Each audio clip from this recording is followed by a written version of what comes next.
Good evening, and welcome to my channel. And tonight I want to talk to you about a specific issue that you run into playing like bluegrass music. You'll run into it with all styles of music, but bluegrass, it's a particular issue for that style of music, which is there are three really difficult keys on the violin, which are B, F sharp, and C sharp. And since B is one of the really common keys for bluegrass players, I thought we'd kind of address this. Okay, so the biggest issue is hand structure, right? Because if you're playing like in like the key of D, for example, you know, D dog is a.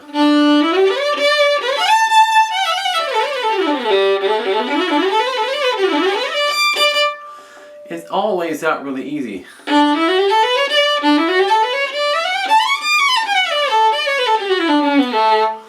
The reason it lays out easy is the structure. It's kind of like, basically you've got an open string sitting here in front of you. Just that little pattern, you know, big gap, small gap, big gap, small gap. So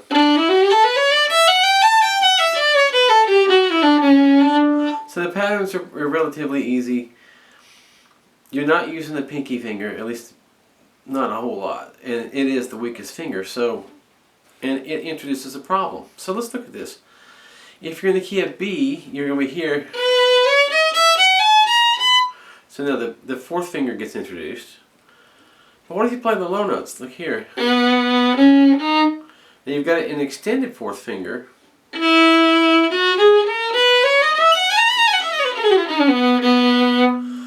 Now, so the big issue here, there's a lot of mechanics going on. So the elbow, okay? You control what string you're on by placement of the elbow. It's extremely important that the elbow, you know, is placed in order to make you able to reach that note there, that D sharp, without having to strain. What you don't want to do is you don't want to flatten the pinky out to reach it. You want to keep the pinky round. See, and the pinky stays round and comes over to it. You don't want to reach for it flat, because first thing is it's much slower. The accuracy is not good.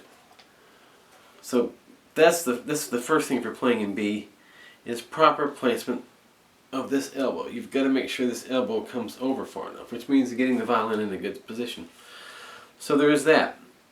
So I would recommend taking the instrument, putting it under your chin, and getting the elbow up, tucking it around, getting these fingers nice and round, and then anything you're playing, it could be any song in any key, but you want to get into a habit of using this position of the elbow to control what string your fingers are actually hovering over. That's one huge issue solved right there. It takes practice, but you'll get used to it. Now the other thing you're going to be looking at is spacing. So now let's talk about this. Most violinists think of the tonic of a scale as being open, or closed with the index finger. If it's open or closed, pinky. And they'll use that as their anchor point, capo, if you will, if you're playing guitar. It's like go to, you know, B flat. You can play it here. A lot of guys will do this. Slide the second position low, or second position full for B. So that does get you into B. The only problem is, what if you want to go? If you want to play this G sharp note, which is the lower note in B, then B sharp, A sharp, and B. If you have your hand up here, you lose access to those notes there. So you've got a couple of notes that you no longer can play. And you have also double stops that you also lose access to. So you want to be able to do both.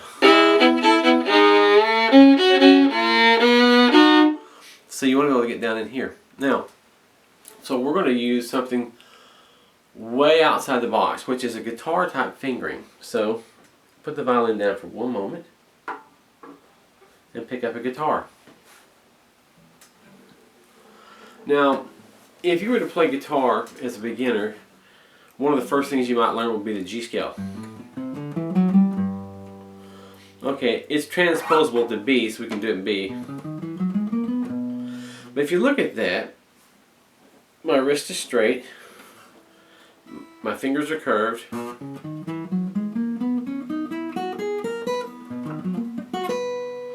so I'm really, my tonic is based off my middle finger, right? And most of your stationary guitar scales are going to be based off pinky or middle finger. Now you can do it with the index. There's a bunch of different fingering patterns you can use. It's very inconvenient, but this one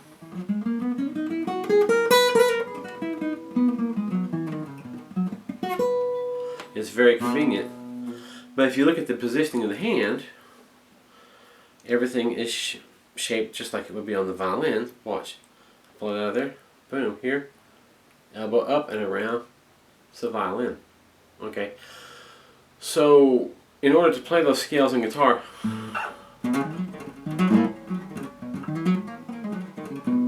you have to really work on having some strength in this finger, right? So it's good to play guitar. It's good to play other instruments besides just the one. So now taking that idea, transferring it to the violin. Now the spacing is going to be a little different, obviously. So what you want to do practice-wise is, then, so down bow for the first entire thing, all the way to there, and then up bow.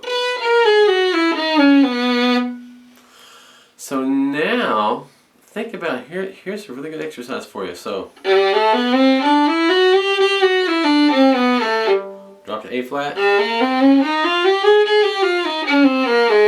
A. So use the open A for that. So again, it's here, G, open G and D. You close everything for the A flat. Go to A, you'll open up the couple of strings here, the D and the A. B flat, it's going to drop right next to it, so you have open D, open A, and then B flat. And the fun part, the reason we started this whole thing, B. And then go to C. Right? And what I would tell you now is to go to an E flat position and use your pinky finger and play D flat, which would be the same as C sharp. So you got.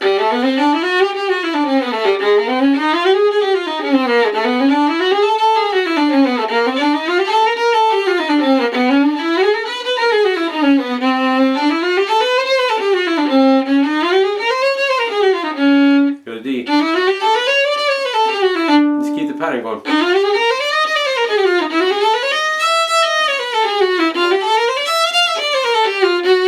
Just basically gets you the F sharp now. Then G. So that's where you started at. So you've covered a lot of ground. So G, A flat, A, B flat, B, C, then D flat, D, E flat, E, F, then F sharp, and G where we started.